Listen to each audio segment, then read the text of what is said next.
বন্ধুসকল 21 দিন এই সময়টো আপোনালোকে কেনেকৈ পাৰ কৰিছে বাৰু এই সময়টো আপোনালোকে ব্যৱহাৰ কৰিছে নে অপব্যয় কৰিছে সো সময় আৰু পইচা এনেকুৱা এটা বস্তু যেটো আপুনি অপব্যয় যদি কৰে আপোনাৰ বহুত অসুবিধা হ'ব আৰু যদি আপুনি হেতু ইনভেস্ট কৰে আপোনালৈ ৰিটাৰ্ণ আহিব কিন্তু পইচা আপুনি যদি অপব্যয় খৰচ মানে অযথা খৰচ কৰে হেতু আপুনি আকৌ ঘটি ল'ব পাৰে কিন্তু সময় যদি এবাৰ আপুনি অযথা খৰচ কৰে হেতু আকৌ আপুনি ঘটি লোৱা সম্ভৱ নহয় তো গতিকে বন্ধুসকলে 21 দিন সময় আপোনালোকে কি ধৰণৰে আপোনালোকৰ নিজৰ জীৱনত সুযোগলে কনভাৰ্ট কৰিব পাৰিব হেতু ওপৰত এই ভিডিওটোত মই আপোনালোকক কবলৈ গৈ আছো খালি ভিডিওটো বন্ধুসকল শেষলৈকে চাব বহুত ইন্টাৰেষ্টিং বহুত ইম্পৰ্টেন্ট মই কথা কবলৈ গৈ আছো আৰু মই এটা কথা জানো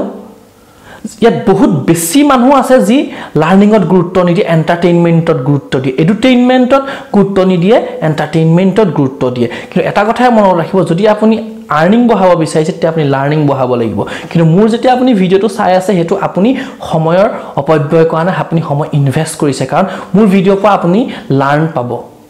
ইয়াত এডুকেশ্যন পাব ইনফৰমেশন পাব মোটিভেশন পাব যেটো আপোনাৰ জীৱনত আগবাঢ়ি যোৱাত সহায় কৰিব গতিকে এনেকুৱা ভিডিও কিতাপ যদি আপুনি পঢ়ে তেতিয়া বা আপুনি এনেকুৱা ভিডিও চাই আপোনাৰ জীৱনত সময়খিনি ইনভেস্ট কৰা হ'ব তো ওয়েলকাম মই আপোনালোকৰ সুৎপজ্যোতি ওজা তো ভিডিওটো দেৰি নকৰো আৰম্ভ কৰো বন্ধুসকল এই 21 দিন সময়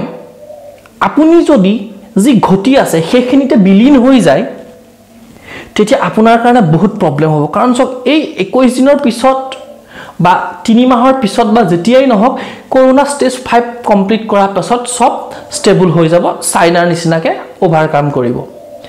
কিন্তু হেডখৰ সময়লৈকে যদি আপুনি এই সময়খিনিত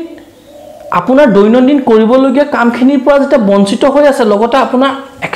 আজৰি সময় বহুত আছে আজৰি সময়খিনিত আপুনি কি কাম কৰিছে সেইখিনিয়ে ডিপেন্ড কৰিব আপোনাৰ ফিউচাৰটো কেনেকুৱা হ'ব কাৰণ এই সমস্যা যেতিয়া নাইকিয়া হৈ যাব তাৰ পাছত দেখিবা আপুনি ইমান দিনে যিখিনি কাম কৰি থাকিলে এখিনি আপোনাৰ হেবিটলৈ কনভাৰ্ট হৈ যাব আৰু যেতিয়া হেবিটলৈ কনভাৰ্ট হৈ যাব যেতিয়া সব ষ্টেবল হৈ যাব তেতিয়া আপুনি আকৌ সেই জগতখনৰ লগত খাপ খাই পৰিবলৈ আপোনাৰ অসুবিধা হ'ব কাৰণ 21 দিনে এটা কাম হেবিটলৈ কনভাৰ্ট কৰে বন্ধুসকল এই 21 দিন আপুনি এনেকুৱা ধৰণে সুযোগলে কনভাৰ্ট কৰিব পাৰে সক মই আপোনালোকক মোৰ নিজৰ উদাহৰণ কৈ প্লানি বুজাই দিম এনেকুৱা কিবা সবৰে কাম থাকে যেটো কাম আপুনি কৰিব বিচাৰে কিন্তু সময়ৰ অভাৱতে হওক বা বিভিন্ন কাৰণতে হওক কৰিব নোৱাৰে কিন্তু এই 21 দিনত সেই কামটো আপুনি কৰাটো মানে অভ্যাসলৈ পৰিণত কৰিব পাৰে যেনেকৈ মই মোৰ কথা কওঁ মই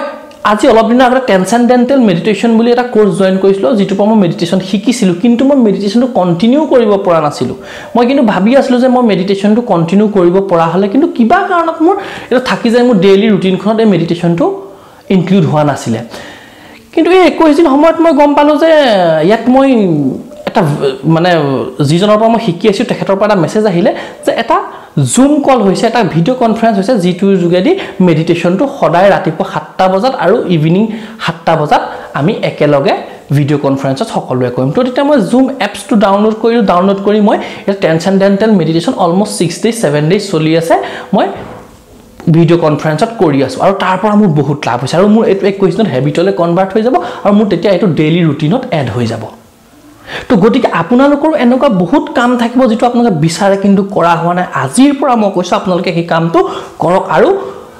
21 দিন কৰক লকডাউন খোলাৰ পাছতো এটো আপোনালোকে কৰি থাকক আৰু তেতিয়া 21 দিন কৰাৰ পাছত এটো আপোনাৰ অভ্যাসলৈ পৰিণত হ'ব যেটো আপোনাৰ জীৱনত আগবাঢ়ি যোৱাত সহায় কৰিব আৰু বন্ধুসকল চক এই 21 দিন সময়ত বহুত মানুহৰ বিজনেস ডাউন বহুত মানুহৰ ট্ৰেডিশনাল বিজনেস নাইকিয়া হৈ গৈছে আৰু বহুতে গ্ৰো কৰিছে যেনেকৈ মই কৈ আছো জুম ওয়েবেক্স হক স্কাইপ হক ভিডিও কলিং বা যিবিলাকে আপোনাৰ মেনলেস ডেলিভাৰী মানুহ নহয় কিছুমান ডেলিভাৰী এমাজনৰ আছে যেনেকৈ আপোনাৰ ড্ৰোন ব্যৱহাৰ কৰে তো সেই মানুহখিনিৰ কাৰণে এটো এটা মানে অপৰচুনিটি হয় সেই মানুহখিনি বহুত গ্ৰো কৰিছে কিন্তু বেছি না 5% মান বিজনেস বহুত গ্ৰো কৰিছে কিন্তু ম্যাক্সিমাম বিজনেস নাইকিয়া হৈ গৈছে আৰু এই সময়টো যেতিয়া ওভাৰকাম হৈ যাব ভাল দিন আহি যাব তেতিয়া কিন্তু বহুত এনেকুৱা বিজনেস থাকিব বহুত বেছি সংখ্যক বিজনেসৰ অলমোস্ট ককাল ভাগি গল হেখিনি আকৌ ৰিকভাৰ কৰোতে বহুত সময় লাগিব হেতু কাৰণে আজি আপোনালোকে যে এই 21 দিন যে পাইছে হে 21 দিনত আপোনালোকৰ কাৰণে এটা অপৰচুনিটি হ'ব পাৰে আপোনালোকে অলপ চিন্তা কৰক বিভিন্ন ধৰণৰ অপৰচুনিটি দেখিব পাৰে কাৰণ সক ইয়াৰ পিছত নতুন টেকনলজি নতুন প্ৰসেস ইউজ কৰিহে মানুহে গ্ৰো কৰিব পাৰিব বিজনেছত গতিকে অলপ আপুনি সব আপোনাৰ কাৰণে সব আগতো হিষ্ট্ৰী আছে এনেকুৱা দ্বিতীয় বিশ্বযুদ্ধ যেটো সিচুৱেচন হৈছিল তাৰ পাছত বহুত ষ্টাৰ্টআপ এন্টাৰপ্ৰেনৰ আহি গল উলাই গল নতুন নতুন বিজনেস যি আজি মিলিয়নিয়াৰ বিলিয়নিয়াৰ হয় গতিকে হেইটো যেটো যি কৰোনা সিচুৱেচন হৈছে সেই সিচুৱেচনটো পিছতো কিন্তু বহুত মানুহৰ কাৰণে কিছুমান নতুন নতুন হুজুক আহিব গতিকে হেটো আপুনি ভাবিবলৈ চেষ্টা কৰক তো মই যদি কওঁ সক মোৰ এইটো কেনেকৈ হুজুক হল মোৰ বিজনেছত ডিজিটেল প্লেটফৰ্মখন মই ইমান ইউজ কৰিব জনা নাছিলো বা মই কৰা নাছিলো কিন্তু এই 21 দিন বন্ধ হৈ মোক ডিজিটেল প্লেটফৰ্মখন কেনেকৈ মোৰ বিজনেছত মই ইউজ কৰিব পাৰো ডিজিটেলাইজ কেনেকৈ কৰিব পাৰো ডিজিটালি বিজনেছটো কেনেকৈ গ্ৰো কৰিব পাৰো হেতু মই শিকিব পাৰিছো শিকিবলৈ বাধ্য হৈছো আৰু হেতুৱে মোক এই সিচুৱেচনটো ভাল হৈ যোৱাৰ পিছতো বহুত হেল্প কৰিব গতিকে এনেকুৱা ধৰণৰ মই দুটা উদাহৰণ দিছো গতিকে আপোনালোকৰ যি হয় আপোনালোকৰ যদি আপুনি ষ্টুডেন্ট হয় ই লাৰ্নিংটো শিকিব পাৰে ই লাৰ্নিংত কেনেকৈ শিকিব পাৰে কেনেকৈ ই লাৰ্নিং আপোনালোকে এডুকেশন সিস্টেমটোত মানে পুট কৰিব পাৰে আপোনালোকৰ পঢ়াশুনাখিনিত ই লাৰ্নিংৰ যোগেদি কেনেকৈ ইমপ্ৰুভ কৰিব পাৰে আপুনি স্কুল কলেজ নোযোৱাকৈ কেনেকৈ শিকিব পাৰে বা কিবা এটা প্ৰবলেম সলভিংৰ কাৰণে আপুনি টিচাৰলে ফোন নকৰাকৈ ইন্টাৰনেট ইউজ কৰি পেলাই নি কেনেকৈ মানে এই প্ৰবলেমটো সলভ কৰা মানে সলিউশনটো পাব পাৰে তো এইখিনি কথা আপোনালোকে শিকিব পাৰে যদি আপোনালোকৰ কিবা জব আছে জব কৰি আছে তো এইটো কথা আপুনি এটা ভাবি চাওকচোন এক্সট্ৰা ইনকাম কৰিবলৈ কিবা অপৰচুনিটি ওলাব নেকি এই 21 দিনৰ যোগেদি আপুনি সব কিবা ৰাস্তা ওলাই নেকি যদি আপোনাৰ বিজনেস অলৰেডি আছে আপুনি তেতিয়া হলে সব আপোনাৰ বিজনেছত কেনেকৈ ডিজিটেল প্লেটফৰ্মটো ইউজ কৰিব পাৰে ডিজিটালি কেনেকৈ বিজনেসটো গ্ৰো কৰিব পাৰে তো এনেকুৱা বিভিন্ন ধৰণৰ আপুনি সুযোগ উলিয়াই ল'ব পাৰে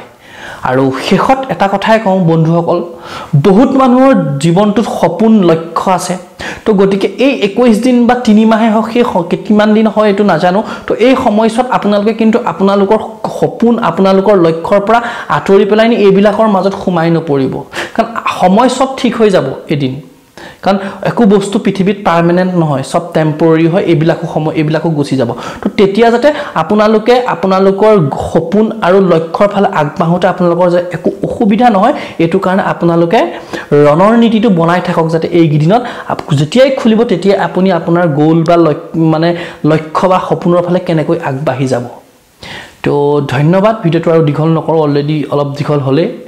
তো মোৰ ভিডিওটো চাই থকাৰ কাৰণে আপোনালোকলৈ প্ৰেমপূৰ্বক ধন্যবাদ আৰু যদি ভিডিওটো ভাল লাগিছে লাইক কৰিব শেয়াৰ কৰিব কমেন্ট কৰিব আৰু এনেকুৱা ভিডিও পাই থাকিবলৈ বিচাৰে যদি চেনেলটো সাবস্ক্ৰাইব কৰি দিব